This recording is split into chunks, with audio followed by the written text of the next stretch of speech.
Hello. Hi. How are Oh, you? good. Let me make you host. So now you can control it. Wow. I haven't been on camera all day. I'm sorry. I'm looking a hot mess on day two transmittal. Oh boy. I'm going to get off camera now. Bye. How's everyone? Great. How are you? Great. We'll give a couple more minutes and we'll get started. And if it's a small group, then we can do a free for all. We can talk about whatever you guys want. We'll give it another minute or two. I am tired of looking at spreadsheets. Heather, how are you? I'm doing well. How are you? Very well. Have we met before? No. Okay. Now, have you recently joined, or we just haven't had the opportunity to meet yet? A little of both. I've been in for a few weeks now, but okay, great. Good. Well, awesome. I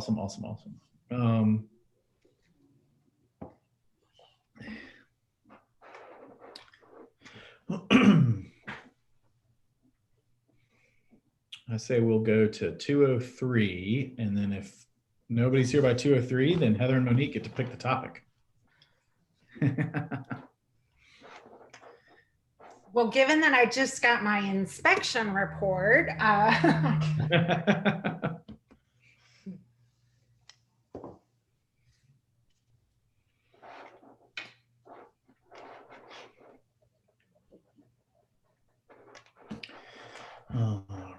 let me.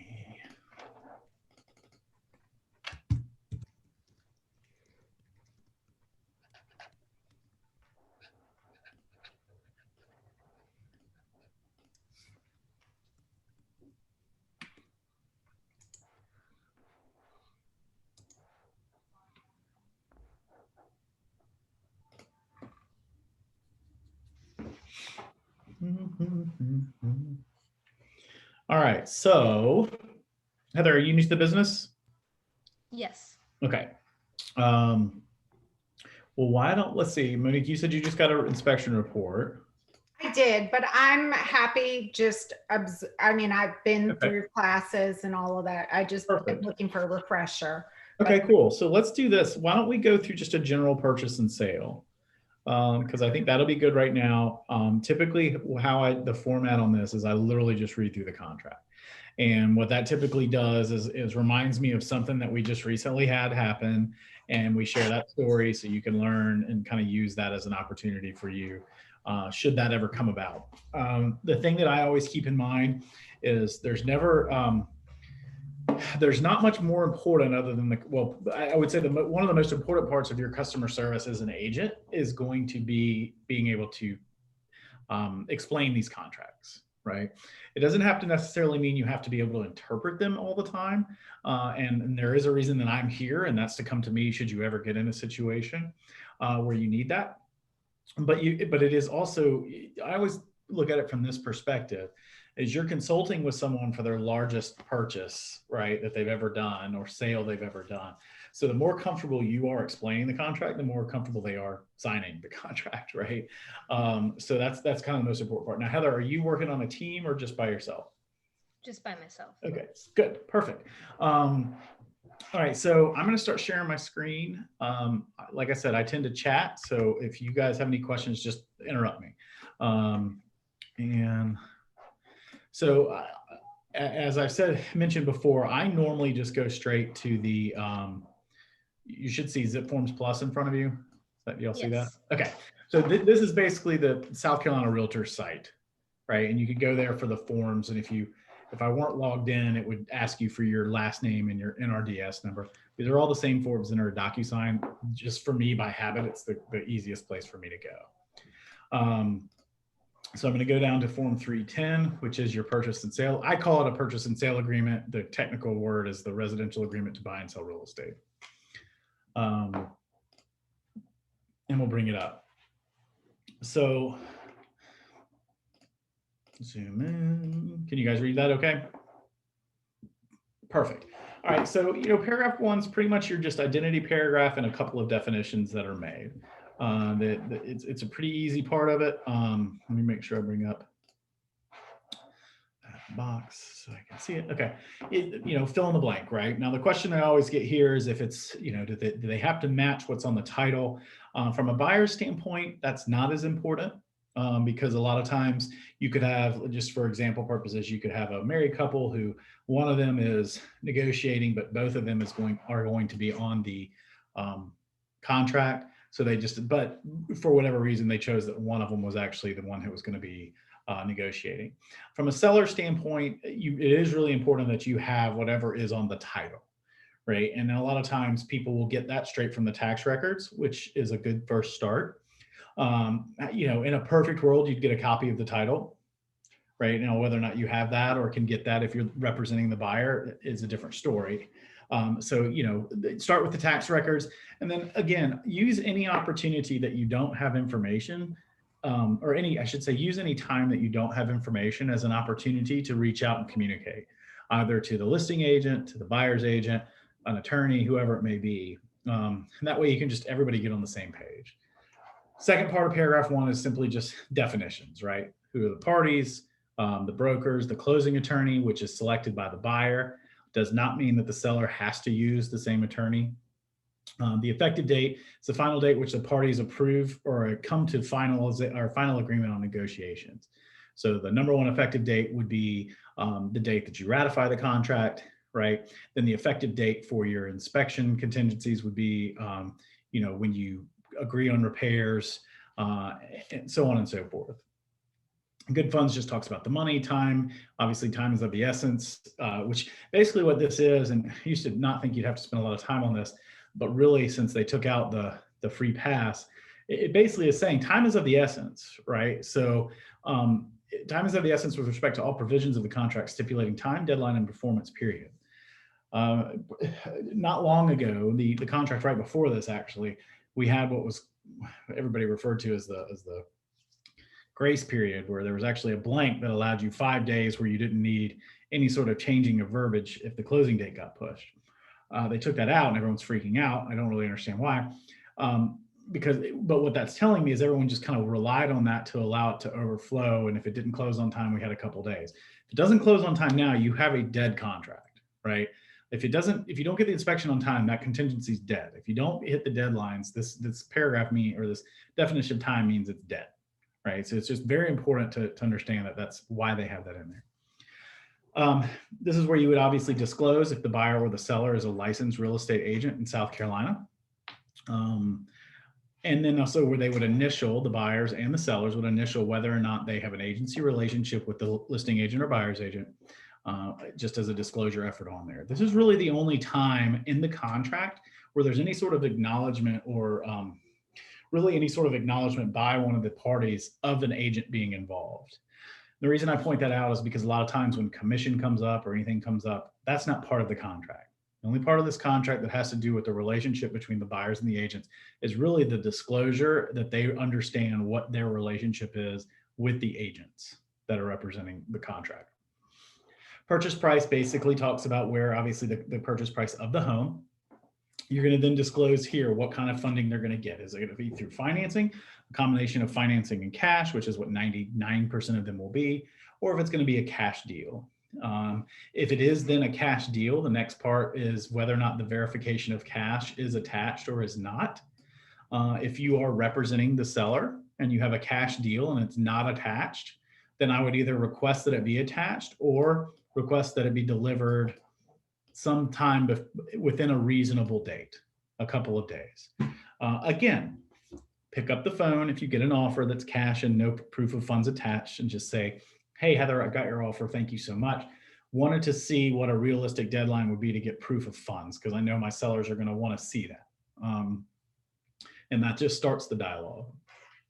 One of the smaller, less highlighted sentences, yet one of the most important sentences of the contract is this is where it talks about whether or not it is or is not contingent on the buyers having a home to sell, right? So if a buyer's putting an offer in on the property, this is where they say, I can only purchase this home if my home sells. There's two areas that you check off here. One is whether or not it's contingent upon that. And then the second part is whether or not they've attached Form SC 504, which it says right here. And then they disclose whether or not it is or is not attached, or whether or not it is attached, right? Now, this is where you kind of take off your, put on your buyer hat, put on your seller hat. From a buyer, the most important thing you want is this first part. It is contingent. You don't really care if this part's filled out, because if it's not, then it just gives you the life of the contract for you to sell your home. As a seller, it's kind of opposite. The seller, I don't really want their home to be, this contract to be contingent on their home selling. However, if they are going to do that, then I absolutely do want this form filled out. Okay. And Form 504 is the form that gives some guidelines and stipulations of the home that the buyer is selling. It gives their timeframes, when it should sell. And depending on how quickly we get done here, we can go review that. Typically we review that in the off day of the month. And again, for both Monique and Heather, just because, and Monique, I know you're not new in the business, but just, refresher on the contracts, and Heather, of course, anytime. You'll never come to one contracts class and learn everything, right? That's not the expectation. So just, take as many notes as possible. Obviously, if I need to repeat anything, let me know, and just understand that, come back to these, read through the contract. If you ever have trouble sleeping at night, pick one up. But a lot of times just reading through it will help you understand a lot of it, but also know that I'm always here for questions. All right, so paragraph 3, this is one I used to skim over, and really they've tightened up the contracts in a way that it's really important to understand the parts of this. So paragraph 3 describes the obvious stuff, which is the address and location of the physical property, right? You can get most of this from the tax records.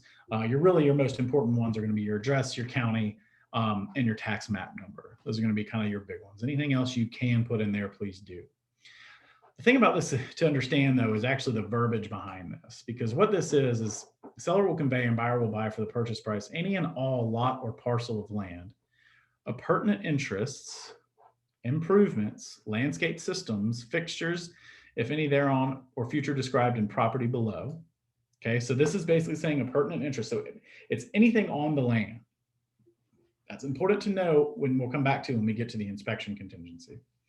They also, and this is something you want to explain to your seller, is you agree as a seller to maintain an operable condition of the property and any personal property conveying in the same operable condition, including landscaping, grounds, and any agreed on repairs or replacement from the effective date to closing, subject to normal wear and tear. Now, the reason that I'd slow down on that is because what this is saying is, even though your personal property may not be covered in the inspection report, it doesn't mean you don't have to then maintain it once you go under contract. So if you have a refrigerator and it's coming as part of it, and the refrigerator dies after you go under contract, this technically says that you would have to replace it, unless, of course, you could argue that was normal wear and tear. Right, so it's just something to explain to your sellers, is that once they get a contract on the property, it doesn't necessarily mean that they don't need to take care of the property. I know that sounds very self-explanatory, and you'd be surprised, though. So you just want to be able to explain that to them. Then the buyer acknowledges, this is also super important, and a lot more agents are becoming savvy to this, but it's very important. The buyer acknowledges the opportunity to inquire about owners associations, common areas, condo master deeds issues, parking spaces, membership, lease issues, financed equipment. Very important right here, this last part, prior to signing the contract.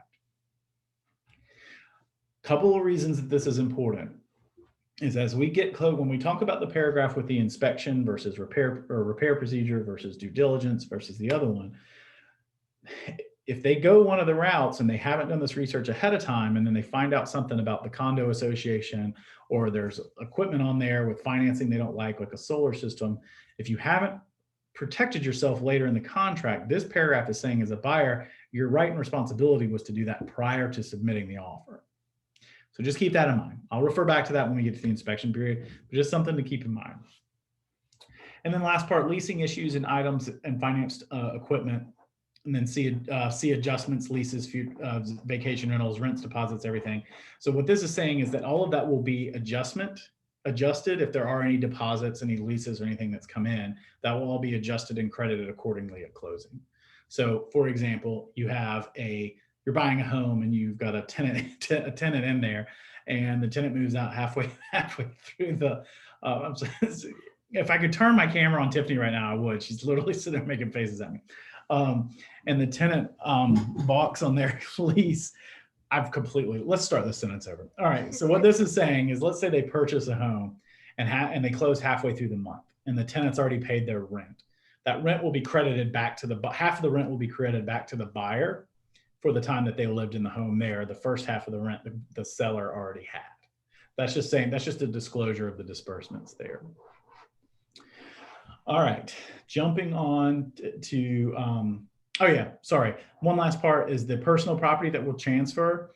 This is where you would disclose it down here below. So if there is going to be anything in addition to basic personal property of like washer and dryer, refrigerator, garage, fridge, anything like that, if you're going to add more than that, you may want to get a separate document and put in an attachment, if you're having furniture to convey, stuff like that. Another important part in this one, and I still see this all the time, is don't write things in there like as seen in property on November 1st, 2020. Like that then becomes up to like remembering what was there and who was there, or as listed in the MLS. I can go change the MLS, right? Don't be lazy in writing this, right? That's really the only other way to put it. And on the seller side, if you receive an offer that says that, respond accordingly, because you don't want to just give any sort of opportunity for conflict. So if I get an offer as a listing agent that says, as seen in MLS, I'm going to come back, I'm going to call the agent and say, hey, so appreciate the offer. I want to put specifically in there what you mean by that. So I want to list through we're going to put on there what the seller's intention is of leaving in personal property.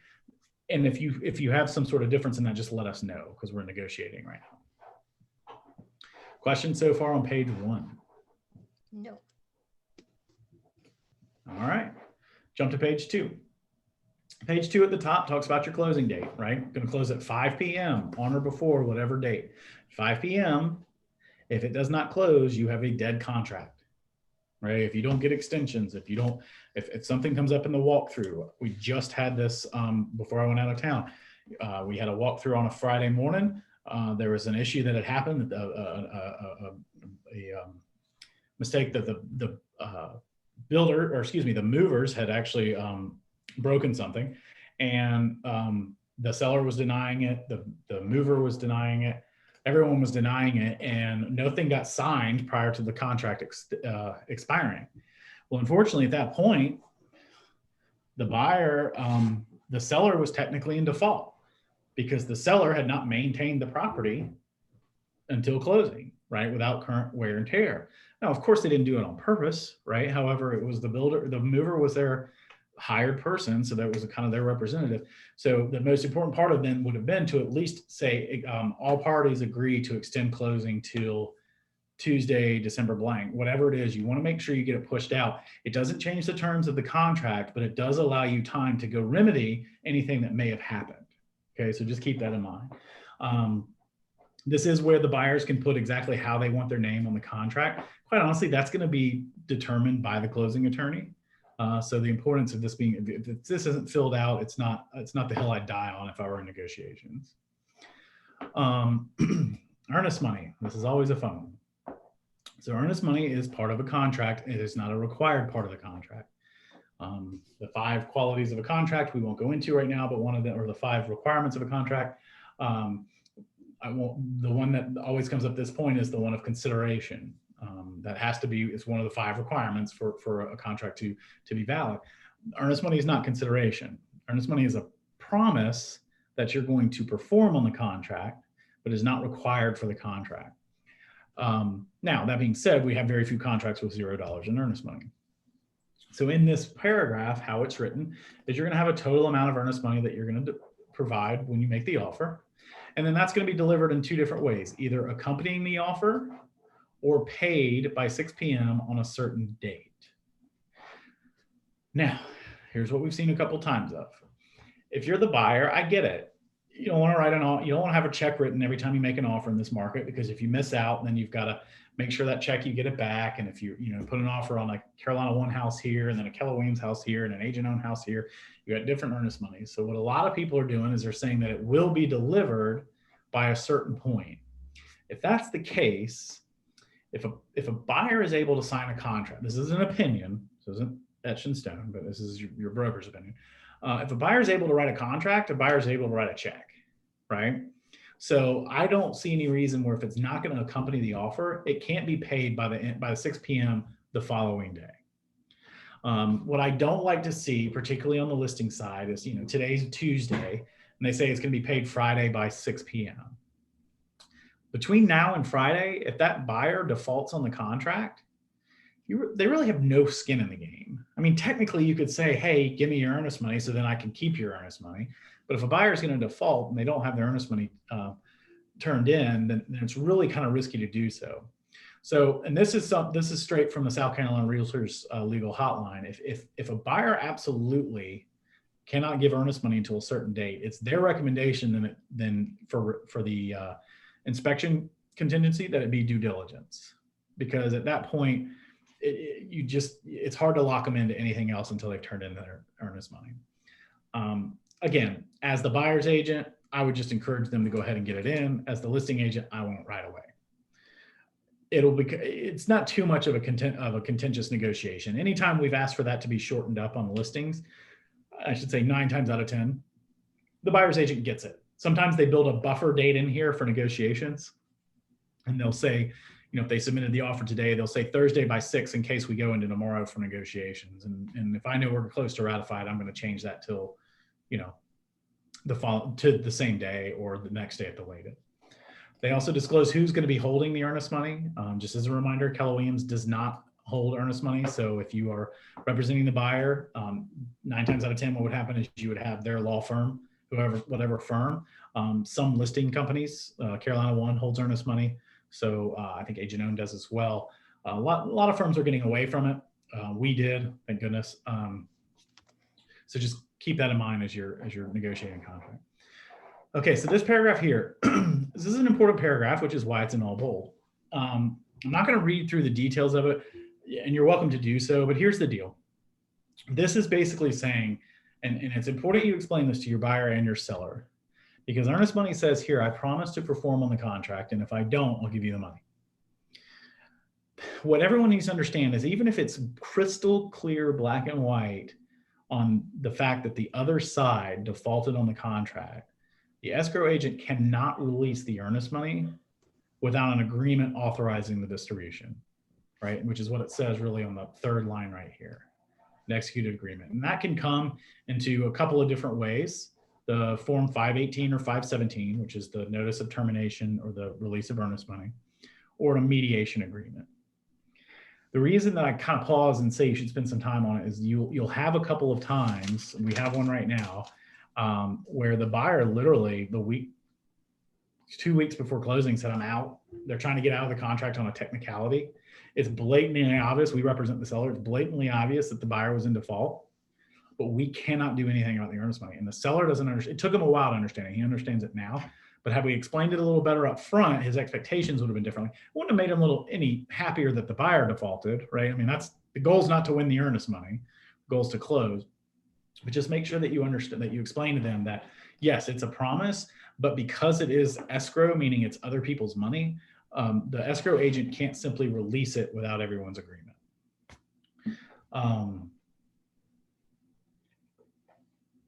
Paragraph 6 defines the transaction costs, right? So it defines what the buyer's transaction costs are, including their mortgage insurance, title insurance, and everything, allowable costs. And then the seller's transactions include the deed preparation, recording costs, payoff, satisfactions of mortgage and liens, and fees and expenses of their attorney. So this kind of helps them separate which one's which. There is a portion in here where it allows them all costs obtained information for pertaining to homeowners associations, transfer fees, anything like that, certificate of assessments, capital contributions, working capital, estoppel fees, anything like that, that you now can select whether or not that's the responsibility of the buyer or the seller. And if it is not selected, it'll default, let's see,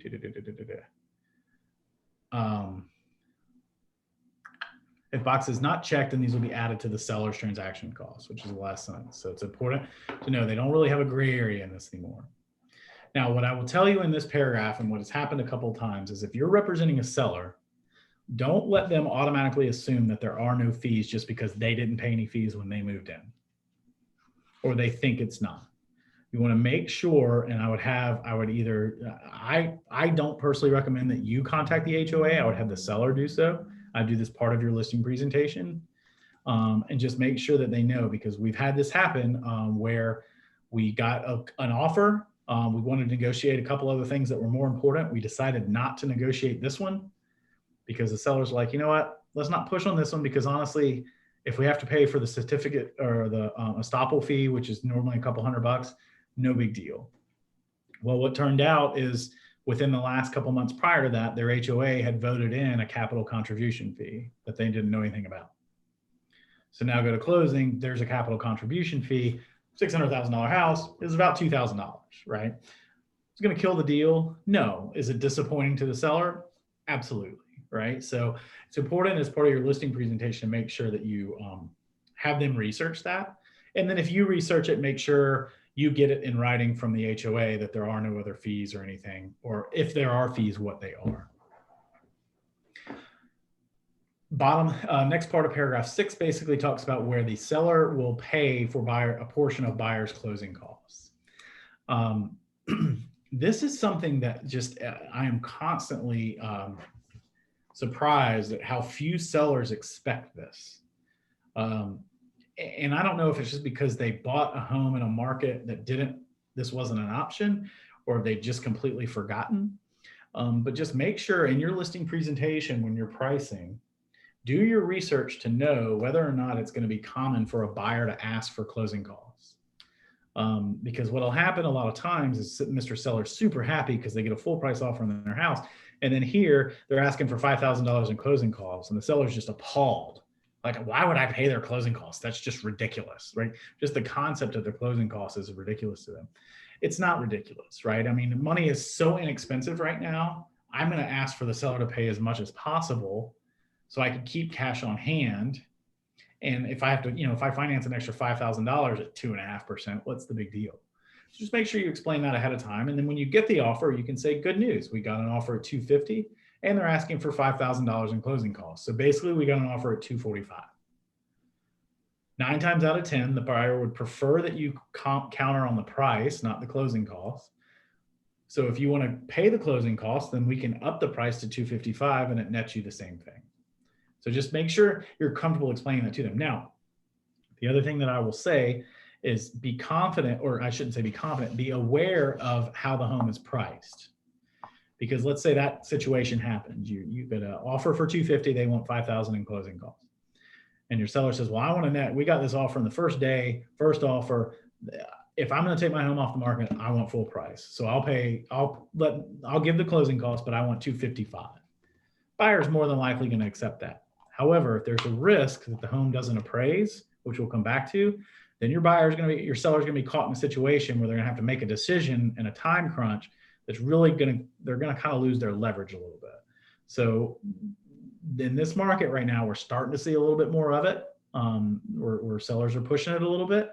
So you just want to be careful that you know the market very well, that if that 255 has the risk of not appraising, that you explain that to your seller, because if it comes back, and getting a little ahead of myself, we'll come back to the appraisal paragraph, but if it comes back at 250, they have to move it to 250 to keep the buyer on the contract, or renegotiate. So just keep that in mind. Financing. Paragraph 7 basically is the disclosure of financing, whether or not it is or is not contingent on it, which they've already said back in paragraph 2, but they'll say it again in paragraph 7. What type of financing it is, 30, 15 or other. And then what's the maximum percent of purchase price or appraised value, whichever is lower, financing contingency. Keep an eye on the percentage. If you get people that are coming in with high percentages, 95, 100%, I want to make sure I've got a good, clean approval letter or pre-approval letter, whatever they want to call it. And just, again, it's not a good thing, not a bad thing. You just want to be aware of it. Financing contingency expires at closing. This is very important. It expires at closing. Okay, so there is a time frame down here that says they should apply for financing by a certain date. By the way, this should not be more than just a couple of days after the negotiation. If a buyer is not in a position to apply for their loan within a couple of days, in my opinion, they shouldn't be purchasing a house right now. So if I'm the listing agent and I get this and it's, the end of next week, I'm going to say, can we push this up a little bit? I'm going to do some research, right? Call the buyer's agent. The buyer's agent may say, hey, you know what? I wasn't even thinking. I just put that in there. Yeah, they're totally fine. Whatever it may be, just ask the questions. Then you have what they call the pre-approval letter, initial approval letter that contains no unreasonable credit, income, or asset conditions by blank date. Basically, what they've put in here is what we used to submit is our pre-qualified, right? Which was basically, here's what a pre-qualification letter is.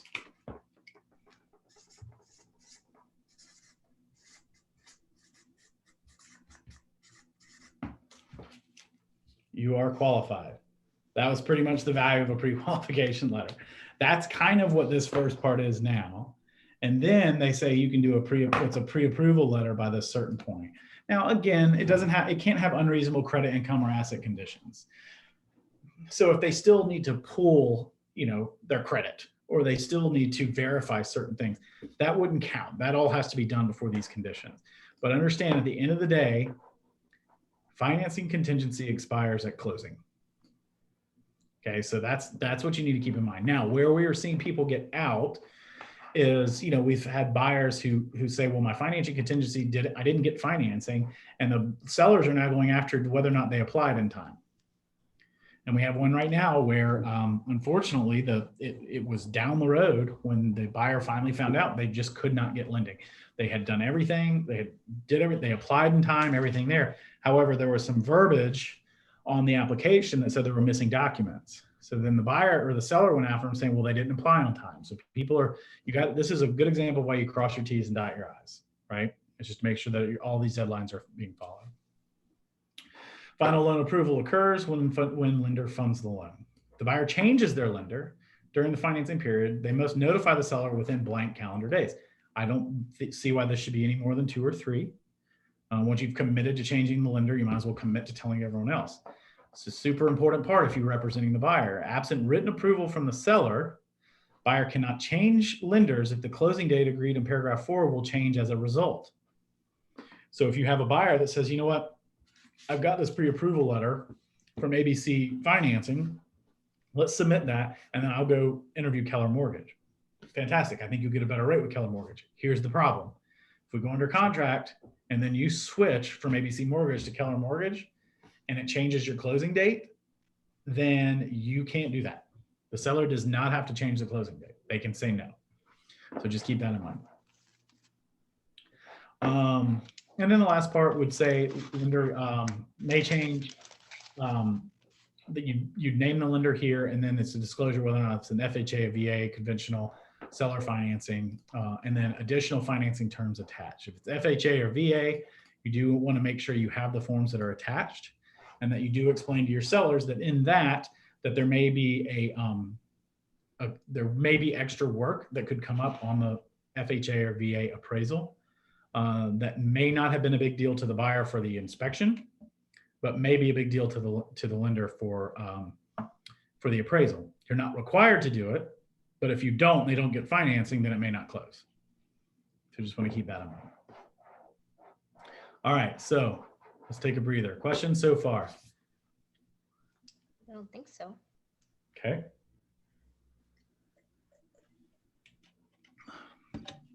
All right, so let's jump to paragraph 8. Lovely paragraph 8. Repairs.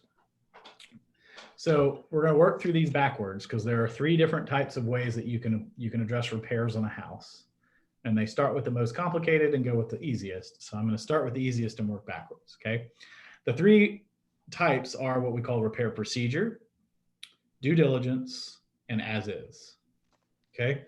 So if you scroll down to the top of page 4, actually middle of the way down of page 4 is as is, okay? Says all parties agree the property is sold as is. They can have it, to inspect the property by 6 p.m. on a certain date. I don't really know why they have a date in there. I guess it's to say after that date, the seller doesn't want to be bothered. However, that inspection is for informational purposes only. Sellers know under no obligation to remedy any issues that the buyer discovers during their inspections, and the buyer may not terminate the contract based on the results of any inspections conducted. However, and I've got an email out. I actually don't have it out. I've started it. I need to send it out today. There's a little bit of conflict in that verbiage with the CO 100, which we'll come to later. But for now, the first part of the repair, paragraph 8, or the easiest part, is this as is, basically meaning I'm going to purchase the house regardless of what's wrong with it. Any inspections I get are for informational purposes only. Okay. The second part is what we call due diligence. Due diligence starts at the bottom of page 3, goes into page 4. Due diligence basically says we've got until effective date, until whatever agreed upon date we put at the bottom of page 3. That's typically anywhere from 7 to 10 calendar days. Okay. You don't typically go much further than 2 weeks on that, unless it's extenuating circumstances. During that time, the buyer can inspect the property. They can then ask for anything, any sort of repairs. They can try to negotiate. And basically what this says, and it goes down to page 4 here, here's what happens during this time. They conduct and obtain inspections. They deliver any repair requests or notices to the seller. They then proceed under an amended contract because of the repair notices they gave, or they proceed under as-is contract because they don't ask for anything, or they terminate the contract. Very important to know that if 2, 3, or 4 is not done by the date on pay right here, then the buyer's buying the house as is. Okay, so it's not a you submit your request by now or you hear back from the seller by now. You either have an agreement or you terminate by now.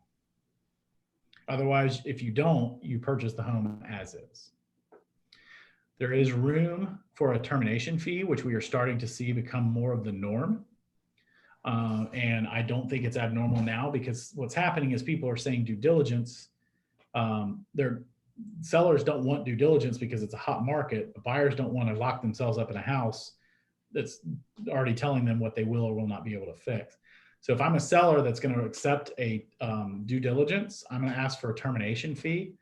A good rule of thumb to start on that is whatever the time frame is of the due diligence period, do prorate that as the amount of the seller's mortgage. So what you can say, Mr. Seller, is look, they've got, today's the 1st, they've got till the 15th on here. Your mortgage payment's $2,000. Why don't we give a termination fee of $1,000? Basically say, listen, Mr. Buyer, that's fine. We'll take it off the market though. But if you decide not to buy the house, you're going to reimburse us for the time that we're off the market. Comes a point of negotiation. They're fairly new to start showing up, so be prepared for buyers to push back, but it doesn't mean you shouldn't ask for them. Okay. By the way, a lot of things are taken into consideration in that, the way the offer was presented, the agent, the rest of the conditions of the the offer, that sort of thing. All right, now let's go back up to repair procedure. This is the one that basically everyone, this is the one that's the most detailed and mapped out of exactly what it is, yet everyone seems to argue it's the most vague part of the contract, and it's really not. It's actually very specifically written out. Could it be improved? Sure. The easiest way to explain the first way to do this, the repair procedure, is they're pre-agreed upon repairs. Okay. So what this is saying is that I want to purchase your house, or the buyer's going to purchase the house, and they're going to have inspections and they're going to submit requests by whatever this date is. Okay. So that means, let's just say today's the 3rd. Let's just say this was on the 10th. So by the 10th, I'm going to have the inspections done, and then I'm going to submit any requests based on those inspections. Okay. Now, what the buyer is also acknowledging by agreeing to repair request is that any request that they only are allowed, the only thing the seller is required to address are the heating system, air conditioning system, electrical, plumbing systems, water supply system, water waste systems, be conveyed in operative condition to make the roof free of leaks, address any environmental concerns, and make sure the improvements are structurally sound. If there is anything that needs to be done for any of that to happen, the seller should deliver by the deadline that is above. Okay, so I'm highlighting this. I realize I'm not sharing the screen. Are you guys reading along, by the way? Yeah. Okay, I just want to make sure. So basically that is saying that if I got the inspection, I need to make sure that I delivered any notice of that. If the buyer fails to notify the seller within the time frame, the buyer waived any and all rights under the terms of this section. If the lender's commitment requires any additional inspections, these are to be provided by the buyer. Buyer at buyer expense shall have the privilege and responsibility of inspecting. Again, it kind of adds to it. The structure, square footage, environmental concerns, including but not limited to mold, radon gas, lead-based hazards, including lead-based paints, wetland studies, appurtenant buildings, heating systems, air conditioning, electrical systems, water supply systems, as well as appurtenant equipment and appliances. Upon seller's request, the buyer will provide a copy of the inspection report. A couple things that this says on here. If you have a shed, it says appurtenant equipment or appliances, appurtenant building, that could be required in there. So you need to make sure, because I'm getting this a lot now. It's like, well, that's in the shed, or the fence is falling over. Well, the fence is an improvement, and the fence falling over could be argued as a structural issue because it's a structural issue of an appurtenant improvement. So just need to, I'm not saying it's right or wrong. I'm not saying to panic on it, but just be sure that you explain all of that to your seller should this be the route that they're going. Okay. This is a big one. We just ran into this.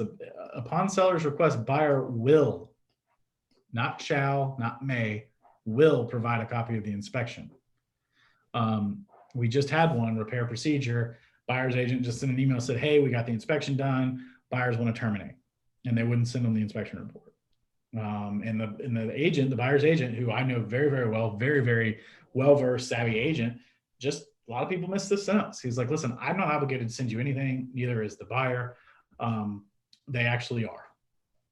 Now, so the hill you want to die on? No, probably not. Let's just say, what can we work? Let's work this out, right? Let's see what else is on there. All right, so the repair procedure is done. The repair inspection is done. I'll bring this back up so you can read along. You don't need to look at my face the whole time. Then after that repair request is submitted, the seller then has till 6 p.m. on whatever date here. Now, this date and this date don't have anything to do with each other, right? It's not like if it's submitted early, then you have to do anything early. However, if this date is, say, up here, November 10th, I don't know that I would make this date November 11th or 12th, right? Because the seller needs time to do their research, find out if they're able to do the repairs. They're required to do them to stay in the contract, right? But they still doesn't mean, well, in order to keep the buyer in the contract, they have to do them, but they're not required to do them. They can say no, not be in default. However, the buyer will just get their earnest money back. So you want to make sure you allow enough time in there. Now, what gets confusing is a lot of times in this situation is somebody will submit a repair request and then they'll put a deadline to respond on the repair request. It doesn't supersede this date here, right? So just keep in mind that per the contract, your seller has until this date to respond. That being said, if Heather submits a repair request to me and this date on here says October 15th and her repair request is, October 12th by 6 p.m., I'm just going to call and say, hey, saw this, just want to make sure they're all on the same page, that we're going to get it back to you as soon as possible. But per the contract, we've got until this date right here. Now, they deliver notice whether or not they agree or not agree to make repairs in the buyer's repair requests. Now, if they agree to make all repairs to heating systems, air conditioning system, electrical, all of these in here sound to be paid by the seller. Seller paid requests. Seller paid requests do not include home maintenance, flooring, fogged windows, grandfather coded issues, landscaping, preventative maintenance, cosmetic changes, home improvement, energy efficiency. They contractually agree to make all the seller paid requests. The parties agree to proceed under the contract. The repairs to any other items are solely responsibility of the buyer. Okay. Seller does not timely respond. The buyer shall have 2 calendar days from this date up here to choose any of the following: accept the property as it is, negotiate new amended contract with the seller for the payment of those repairs, or terminate the contract by delivery of notice, which means at 2 calendar days, if you haven't done, if you don't have a new offer, or if you haven't said, hey, I accept, or if you don't have a new offer on something else, you need to deliver notice. Otherwise, you're going to accept the property as is, as the buyer. Okay. All right. That's repair procedure. Questions? This is normally where a lot of the discussion comes up. No pressure if not. I don't think so. Okay. Yeah, I don't think so. Awesome. All right. So we did due diligence. We did as is. All right. Inspection rights. So this basically discloses that the buyer does have the right to have licensed and insured inspectors reasonably perform a non-destructive examination. And it also says that the sellers will make property accessible for inspection and not unreasonably hold access unless otherwise agreed on in writing by the parties. Seller will grant the buyer the right to perform a final walkthrough inspection of the property within 48 hours prior to closing date. So if the only requirement for the buyer that the seller has for a follow-up inspection is for it to be within 48 hours of closing. So a lot of times they'll come through and quite honestly, 48 hours if you're moving out is a long time. Right, if you've got a closing at Friday at noon, that technically means you need to be out Wednesday at noon. If you've ever moved, we all know good and well we're not out 2 days prior to it. Now, that doesn't mean we shouldn't be. However, we just need to make sure we set up the expectations that, hey, a walkthrough 3 days prior to closing, probably not a great idea if you want the house to look impeccable. So just make sure that that you communicate that. Seller grants buyer permission to connect for utilities. We don't really ever see that. The only time we see someone other than the seller is if it's a bank-owned property, some sort of abandoned property. And most of the time it's the agent that needs to put that in there. If you get into a situation where you're needing to put the utilities of a property in your name, please reach out to me first. Paragraph 10, the appraised value. Okay, so these are the paragraph 10 and paragraph 11 is where we go into 2 more contingencies in the contract that could be contradictory to some of the other ones. So it's just important to kind of see the contract as a whole. So basically what it means is that the contract either is or is not contingent upon the property being valued and appraising at the purchase price. 95% of the time, if not more, the first one is checked, right? Buyer wants the house to appraise. What this paragraph says is that if the appraised value is less than the purchase price and the seller delivers notice to the buyer within 5 calendar days or by closing, that they will reduce the purchase price to the appraised value, then the purchaser will move forward with the purchase. Okay, so let's go back to the example before. You're under contract for $255,000, paying $5,000 in closing costs, whatever agreed upon. Home comes back, appraises at $250,000. If the seller within 5 days of closing has until 5 days of closing to say, you know what, I'll move to $250,000. Now, everything else of the contract stays the same, right? So that's the only thing that the seller can just change and agree. If the seller agrees to do it, the buyer has to stay in the contract. Now, the seller does not have to do it. The seller can go back to the buyer and say, you know what, I'm not doing it. I'll go to $250,000, but I'm going to split the closing costs with you, or I'm not going to pay the closing cost. Buyer doesn't have to say yes. Buyer can say no, no one's at default. However, the buyer will then get their earnest money back. So it's just something to keep in mind.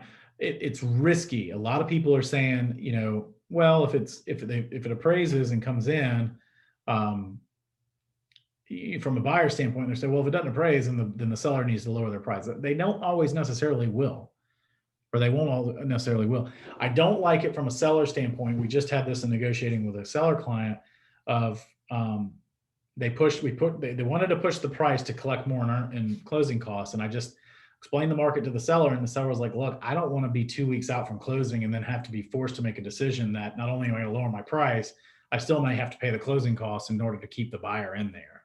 So let's just come up with a realistic price and everything now. And if we can't agree on it, it's a shame. I'd rather have a contract, but I also don't want to be pigeonholed into making a decision last minute when my bags are packed and I'm ready to go. So just keep that in mind. Wood infestation report. So this is one that could conflict with the as-is one, because the as-is contingency and repair says that all inspections that are done are for informational purposes only.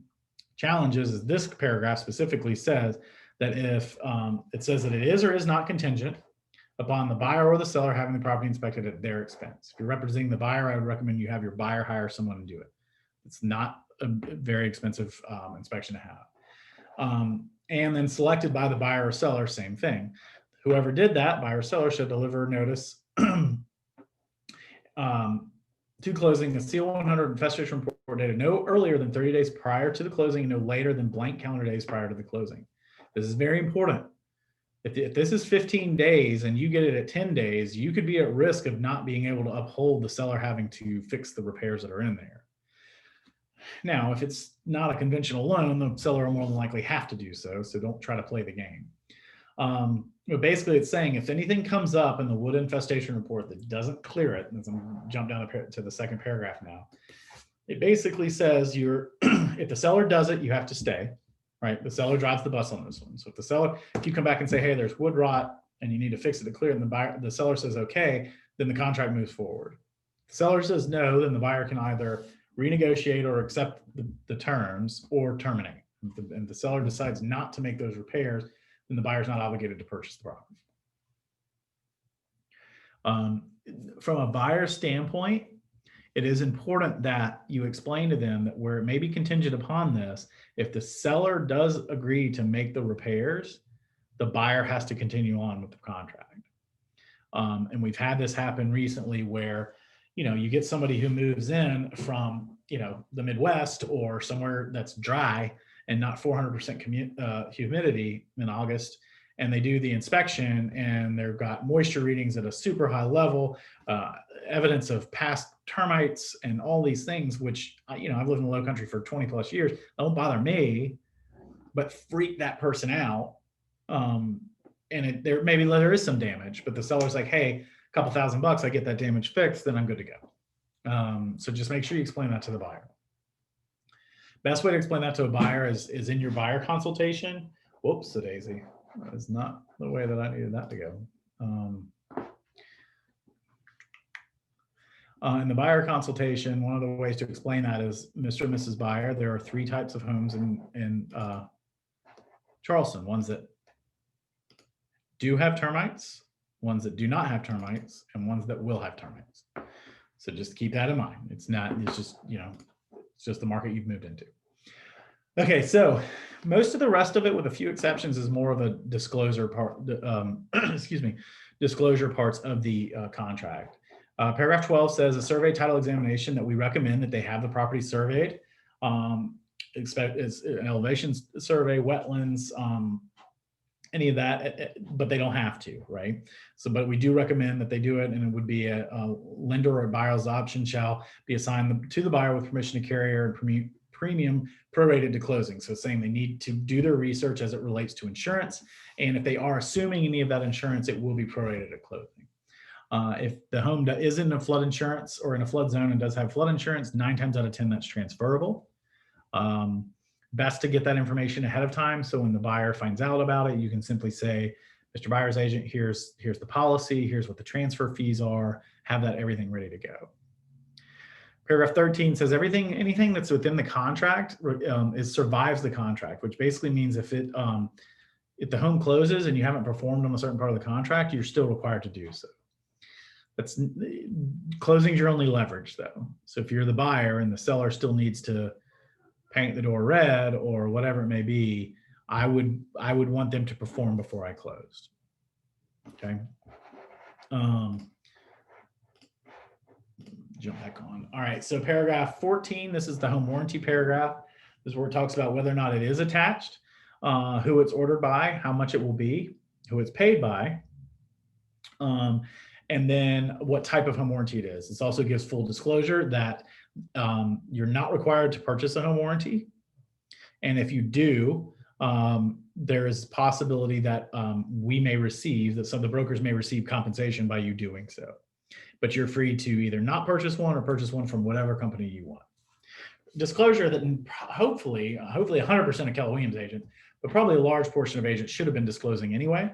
But what this tells me is this was added here because a bunch of buyers found out after the fact that they hated their home warranty, and they found out their agent got paid because they got the home warranty. So this is just a disclosure to let them know ahead of time.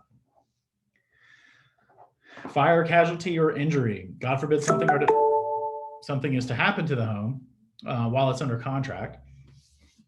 One of the things, fire, hurricane, whatever it may be. Seller is to be responsible to either repair all the damage, remit to the buyer the amount sufficient for the repairs, or assign the buyers the right of all proceeds of insurance and remit any deductible amounts to such casualty. Quite honestly, 2, 3 are not going to happen if there's financing required, right? The lender's not going to finance on a house and say, oh yeah, sure, we're going to finance this house at 100%, and then we're going to let you go fix it up after a fire. The buyer inspection caused the damage, the buyer is responsible for indemnifying the seller if they did that. Now, if it does go to a point where the buyer doesn't want to be involved in it anymore and the seller's not going to repair it, then obviously they don't need to move forward. Paragraph 16, property condition disclosure statement. Basically, this paragraph says one of two things will happen. One is the buyer and seller agree that the seller has delivered prior to the contract a property condition disclosure statement, and the delivery of that is having it uploaded in the MLS, or they have not provided it prior to this. Doesn't mean they can't, they should not, right? But they have not. Basically, what it says is that the buyer acknowledges that they have read it. The seller acknowledges that they filled it out accurately, and it also acknowledges that if there is any inaccuracies that they discover in the property disclosure, that they will update it. A very important part for someone to, when you go under contract, if after delivery the seller discovers material inaccuracy due to an occurrence or circumstance, the seller shall promptly correct this inaccuracy, right? So that's just understand. There's two reasons this will show up. Number one, it'll show up if, let's say you fill out the seller's disclosure, property disclosure, we go under contract, and then you find out prior to inspection something's up that was wrong. We immediately need to go let the buyer know, hey, this was inaccurate on there. We've discovered it and we've updated the property disclosure. Now, if you do find out something after the inspection or during the inspection, it is your obligation as the seller to then go update the seller's disclosure if it's a material fact that changes the seller's disclosure. Doesn't need you to go in and update the entire thing, but if you do discover that there was a roof leak and then you go have it fixed, you obviously then have to go update the seller's disclosure because that's what that says, the property disclosure. Very important, it is not a substitute for the buyer and inspectors inspecting the property. At the end of the day, the property disclosure is as valuable as the accuracy that the seller filling it out while they're filling out 28 other pages of paperwork, right? So just, take a look at it. It's a good reference purpose, but understand that you still need to get the home inspected. Okay. Lead-based paint. This is basically saying in the event the home was built prior to 1978, it may contain lead-based paint, and there are disclosures that you will need to sign. Paragraph 18 says if there's any information that the parties of the contract would like regarding sex offender and criminal information in the area, that the brokers are not responsible for obtaining that the parties need to go on their own to find that out. The trust account one basically is saying that you will allow the escrow agent to hold your money in an interest-bearing account or not. I don't know of any local escrow agents that actually have an interest-bearing account. So this one you would just put may not. Paragraph 20 saying that there will be a tax on non-resident gain, and that the seller agrees and will comply to this at closing, whatever is needed for that tax to be fulfilled.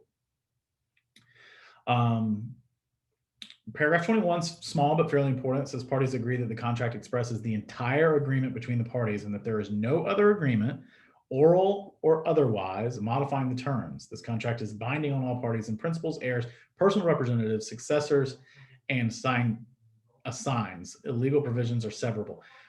Basically what this is, you don't have any agreements outside of this, like, hey, I'm gonna rent it back to you and nobody knows about it, or we realize that the closing costs are less than what you agreed to pay me, so I'm gonna write you a check for the difference. Like, you can't do things like that. Paragraph 22 basically says that at closing, there will be adjustments will be made for utilities. If there's any prepaid utilities or anything like that, it will be credited to the seller for the time that the buyer takes the property. That will happen with HOA fees, both annually as well as monthly.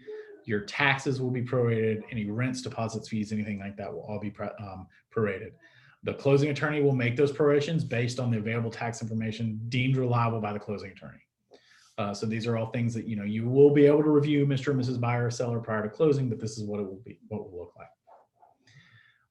Paragraph 23 basically just says, in the event you default, Mr. and Mrs. Seller, I can tell you these 4 lines right here. However, if you have any more questions about what happens when in default, then you'll need to speak to your attorney. Basically, you may, if the seller defaults, the buyer may deliver notice of termination. The buyer could pursue any remedies available by law, and could possibly recover any attorney's fees and all direct costs of litigation if the seller is found to be in breach. So the reason it's important to see this is to reference it, but be very careful you're not an attorney. Where this shows up is we're under contract. Monique's my buyer. She comes to me and she says, you know what? I don't want it. I'll just go. I don't care about the earnest money. It's not that simple. However, I'm also not an attorney. So I can't come back and say, hey, it's not that simple. You could also be liable for any damages, yada, yada, yada. What you can say is, here's what the contract says. If you still want to move forward on this, then I do have to tell you that your best next step is to consult an attorney of what your liability may be. Happy to not happy, more than, you know, willing to present the termination and assist in this. However, from a legal standpoint, I just want to make sure you understand where your exposure can be. Same thing on the buyer side, or excuse me, the seller side. Same thing over here. If either or both parties default, parties agree to sign an escrow disbursement agreement or release the agreement. They may agree in writing to allow a cure period for a default. With a cure period, either party cures the default and delivers notice. They should proceed under the contract. So if there's a cure period, let's say the inspection doesn't, or the repairs aren't done by the deadline, or the inspection's not done by the deadline, you can agree to allow a cure period. During that time, they can come back and get back under contract. 24 says to avoid litigation, that the parties may voluntarily cooperatively decide to go into mediation. I'll be honest with you, 9 times out of 10, this doesn't happen, because one thing I do love about our community in Charleston is, for the most part, with very few exceptions, the brokers here work very, very well. So by the time we get to a point where there is some sort of dispute, the brokers have more than likely done everything they can to mediate. So really, to go pay someone to probably do what all the brokers have already done, to then take that off the top and more than likely have a mediator say, let's split it, and it's not binding. One of the parties can say, I'm not doing that. Like, at this point, we're either going to settle or we're going to go to court.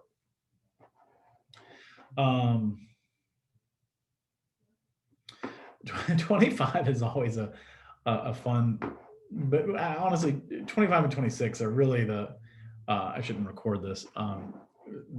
Hey, I'm your real estate agent. I'm getting paid a lot of money on this one, but I can't be held responsible for anything, is basically what paragraph 25 and 26 are saying. Basically saying that you've signed this contract without any inducements from me. I haven't coerced you to sign the contract. And by the way, I'm just a real estate agent. I'm not an attorney. I'm not a tax and financial advisor, inspector, anything like that. Okay, so just you haven't relied on that. No, by the way, in the next paragraph, you acknowledge that I give no warranty or representations of everything I just said in paragraph 25. So it just covers me a little bit more. I joke about it. The serious part to take from this is on paragraph 25 and 26 is really a good indication of why you should employ a team when you go into a contract. So an example I'll give on that would be an inspector, right? You're not an inspector. You're a facilitator of the transaction, of the negotiations, and getting to close. So when an inspector comes in, if the inspector comes back for a buyer and has all of these things on there, involve the buyer and the inspector together. Be there to facilitate the conversation. But don't be the person who is the filter of the conversation or the message. That's where we get ourselves in trouble. And it's not, everyone does it for various reasons. One, they're better communicators than the inspectors. They have great customer service, those sorts of things. You will master this when you're able to facilitate the conversation between the inspector and the agent, or excuse me, the inspector and the buyer, right? Is when you do that, because then when something does come up, it's not, hey, it wasn't me, it was the inspector. That's not what I'm trying to do here. It's saying, okay, well, let's go find out from the inspector why this is happening. What you don't want to do is you're the only point of communication between everyone. Now, there are some areas where, yes, you'll be the point of conversation or communication, obviously, with the seller or the other side. But this is really where you want to say, the reason we get these people involved is because my main role here is to be your agent. So let's make sure we have these people involved on here, because by the way, they're making money too. Don't word it that way, you're a little more diplomatic. All right.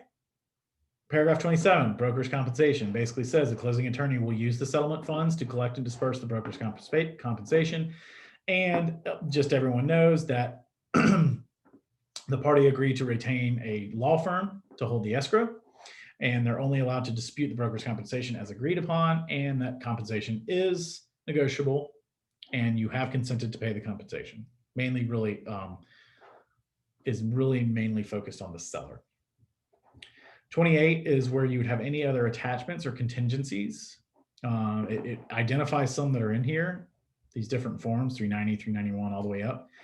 If you do have anything in here, I would put stars, put it in bold, anything on there, and make sure it's on there. Because if you don't have it in here, and it technically isn't, and then you write a separate form, and then they don't sign that form, and then down the road you come back and they're like, I never knew that form was there. You just want to make sure you do anything possible here to make sure they see it. And this is where you do like form, I wouldn't say 504 because that's disclosed earlier, but you might want to put it again here. So just 390, I think, is the generic addendum one. So anything you have attached, you put here. Now, if you do have a stipulation such as a, I hesitate to even say, like some people will put in there, they have a stipulation that's written by an attorney. You don't write your own stipulations, by the way. They could have a stipulation in there that says, hey, contract is contingent about buyers research and finding satisfactory homeowners insurance, right? You could put that in there if it's a short one. If it's much longer than a sentence or two, you'll want to put it on its own addendum. Paragraph 29 basically says notice and delivery. Basically says that delivery is from, or notice any unilateral communication from one party to another. And then it's also done, from a broker to a party, which also, if that's considered notice. So when I, as a broker, if I'm representing you, Heather, as the buyer, and I send notice to Sean as the representative of the seller, that send right there is the notice. And then it says the notice will be in writing, which could be also done by email or fax, in case you're still using a fax. And it'll be delivered to the information, the email addresses that are given on the last page. Paragraph 30.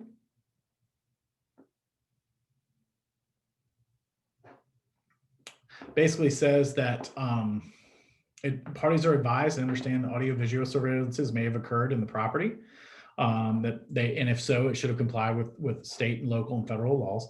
The parties acknowledge receiving, reading, reviewing, and understanding that this contract, the property disclosure, real estate brokerage relationship, and any agency agreements, and copies of these documents they have a copy of. Parties acknowledge having time and opportunity to review all documents and receive legal counsel from their attorneys prior to signing the contract. Now, here's, I'm going to come back to that. This is your expiration of offer. You'll put in, say, hey, I'm submitting this offer. If you don't respond by tomorrow at 5, then it's a dead offer. If there is no expiration of offer, it will terminate automatically after 30 days. And then the last page has the disclosure information. Quick thing I want to say about this. And this is why first of all, I appreciate y'all showing up. Because one of the reasons it's super important to be able to explain this contract is so you will explain the contract. I know that sounds silly, but it's like, if you're not comfortable explaining it, you won't. And that's bad, because what'll happen is we just recently had this in a couple of different areas where the seller had a great offer on their house. It was a full price offer. I think they were paying like a 1% in closing costs. It wasn't that much. And fast forward, full disclosure, the seller was not a typical situation. However, the seller was like, look, I never agreed to pay these closing costs, or I never agreed for the closing date to be here. It's really hard to say, well, that's what you signed, if you didn't read through everything for them. That's why I really am hesitant to say, hey, I love DocuSign, right? But if you just send it to them and they sign it, you're assuming they've read it all. And yes, they're adults and they get that. And at some point, yes, they do need to take that responsibility. But part of your job is being able to have done this. Now, it only took me an hour and 10 minutes to go through this. And we stopped and went through that inspection paragraph, which took basically the majority of our time, took about half an hour. You should get to the point where you can sit down and give what I'll always sit down. So Heather, I'll use you as an example because you've got your camera on. Is I'll give them the option. First of all, I'll try to go through it before they even get an offer, right? Like if a seller goes on the market, I'll say, hey, one of the things I want to do before we, as we're having showings is I want to set up a time to just go through a contract with you and explain everything that's in the contract. Because in the event we get multiple offers, I want you to be comfortable in moving fast. And I don't want you to feel pressured into that. However, if you don't get a chance to do that, you need to have the comfort level to say, Heather, we got multiple offers that are coming in. I'm going to send them to you. I just want you to know that I'll take 3 hours to go this contract if I need to. Like, I want you to be comfortable in the fact that you're signing this. And if I'm going to say that, I want to be prepared to do it. Right. And if you get to a part of the contract and they have a question about it and you say, you know what, this is my interpretation of it, but let me double check with my broker. I'll get back to you on that one. I'm going to write down a couple of questions here. I've said that 1,000 times in my career. I've never lost a client because they were like, well, you didn't know 100% of the answers to 100% of my questions. Like, don't worry about knowing all of them. But I will tell you 9 times out of 10, sitting down and just reading through each one of those, you can sometimes figure it out. 80% of the broker questions I get are people validating what they already thought because they had read through it. But there are no stupid questions in contract. So just make sure you ask them. But my point is make sure that you are comfortable being able to explain this to them. And there are some of these paragraphs, quite honestly, I'll read them every now and then. I'll be like, I don't believe I've ever seen that sentence before, right? Just because there's a lot in there. So just continue to read through it. All right, questions? I don't think so. I've bought and sold a couple times, so I've seen the contracts before, but I'm sure when I'm on the other side, I'll find something that I'm not sure about. But as of right now, I don't think I have any questions. Okay. Well, if you do, let me know. Sean, Toby, how about you guys? This is actually my first contract class, but I've really enjoyed going through all of this because it's so much clearer to me now. So I really appreciate it. Hey, that's so good to hear. I have a million questions as we continue. Well, please ask them. And here's what I would encourage you to do. Everybody do it. Is just go print one out and go write an offer. Just go fill it out. Just go through and fill out every blank. Go pick a property, pick your own home, or go find, I'm sure there's a nice $8 million listing downtown. It'll be fun to write an offer on just for fun, right? Just go write the contract on that and get all the information and all that and email it to me and say, hey, here's my fake offer. Shoot holes in it. And 9 times out of 10, there's not holes. Hi, Mike over Joe's. How are you today? Hello? Hey, not much. I have a 1999. Sorry. You're good. I was like, hey, that's a good question. I'm doing great. Thank you. Yeah, just write it to me and send it. I mean, a lot of times I'll see things in there and just say, hey, this is great. Keep in mind this on the price. Is the closing date realistic? That sort of thing. You want to, my first broker told me conflict only arises when there's a difference in expectations, right? So Sorry about that. I'm playing it while I'm waiting at the car place. No problem. Just picking up what I can. No problem at all. Thank so as you. long as you try to set the expectations from the beginning, that's why I'm always like, well, what's a realistic closing date? Call the listing agent, right? I mean, that's the thing that I don't want to say bothers me the most, because at some point you just don't let stupid things bother me. But what's fascinating to me a lot of times is when we get an offer on a listing and I've never heard from the agent other than the showing notice, right? I'm like, and again, that's fine, whatever. But I mean, how many opportunities could there have been for me to say, hey, just giving you a shout, going to put in an offer. Is there anything that's really important to your seller, right? Do they have a certain time frame that's good for them? I mean, I want to be, it doesn't mean you're going to absolutely do it, but just start that conversation. And if you're the listing agent, don't get all that. No, that person's not always just fishing. They may just be starting a relationship. Right? A lot of times Lynn will get that. She'll call, Lynn's my wife, by the way. She works with only buyers. And she'll call a listing agent, just ask some questions. She said, sometimes they get kind of like, well, I mean, they'll take full price. Like, I wasn't asking you if they'll take less. I'm just simply saying, is there anything important? I just want to try to come in closer to what's agreeable on some of these things that aren't price, to just start the conversation. All right. All right. Well, if nothing more, read through it and shoot me any questions that you have. Joseph@kw.com. That sounds good. All right. Thanks. Welcome aboard, Heather and Toby. Thank Sean, you. good luck at the car place. Thank you. All right. Bye.